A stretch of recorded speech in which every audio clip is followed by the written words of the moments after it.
हाँ जी, नमस्कार दोस्तों। अभी जो रिसेंटली जो सुप्रीम कोर्ट में एक केस आया था जो फातिमा का, तो उस केस में जो डिसीजन लिए हैं सुप्रीम कोर्ट ने, तो उसमें मैं आपको क्लियर बताता हूँ कि क्या क्या डॉक्यूमेंट्स की जो रिक्वायरमेंट होती है और कौन कौन से जो डॉक्यूमेंट है, चेन ऑफ डॉक्यूमेंट्स, वो आपको रजिस्टर्ड करवाने होते हैं जो आपके जो रजिस्ट्रार ऑफिस वगैरह हैं उनमें। तो उस केस को मैं बताते हुए आपको सारी डिटेल से बताता हूँ आपको। केस में होता है कि जो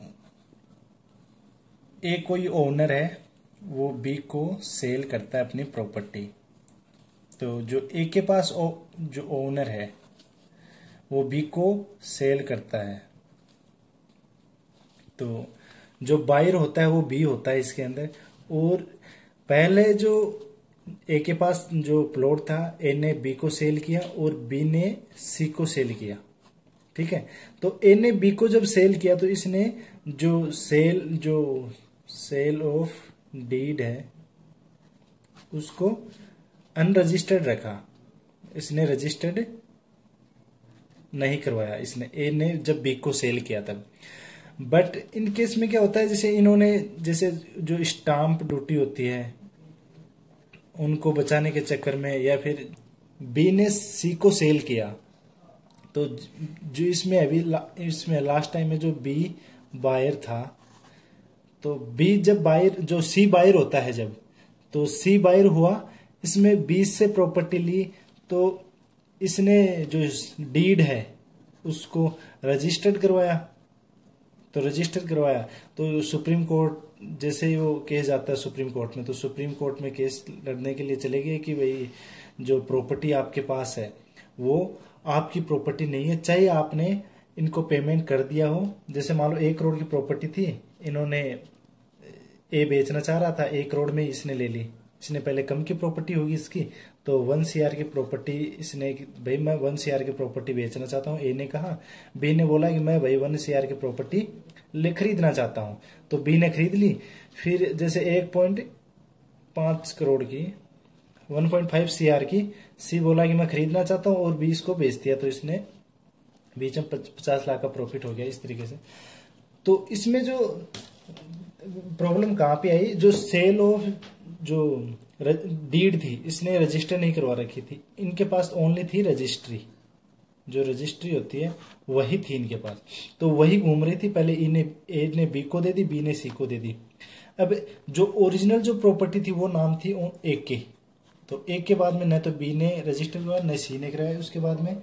अब जो डॉक्यूमेंट की जो रिक्वायरमेंट होती है वो होती है दोस्तों, 1 नंबर पे आता है चैन ऑफ डॉक्यूमेंट। जो 1 नंबर पे आता है दोस्तों वो आता है चैन ऑफ सेल डीड।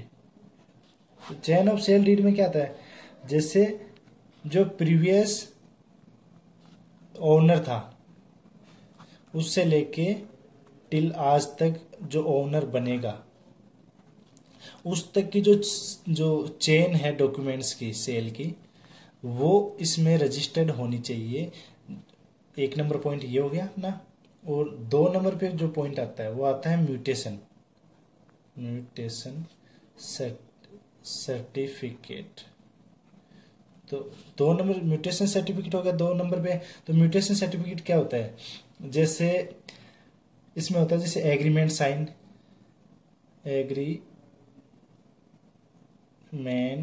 जो एग्रीमेंट होता है उसके रिकॉर्ड रजिस्टर्ड होने चाहिए कि आपने इतने में प्रॉपर्टी ली, पहले इसके पास थी, अब इसको मैंने इस डेट में ये प्रॉपर्टी इसको मैंने दे दी है।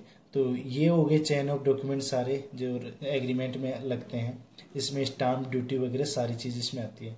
तो 2 नंबर पे म्यूटेशन सर्टिफिकेट। अब 3 नंबर पे जो आता है वो आता है जो पोजेशन प्रूफ आता है,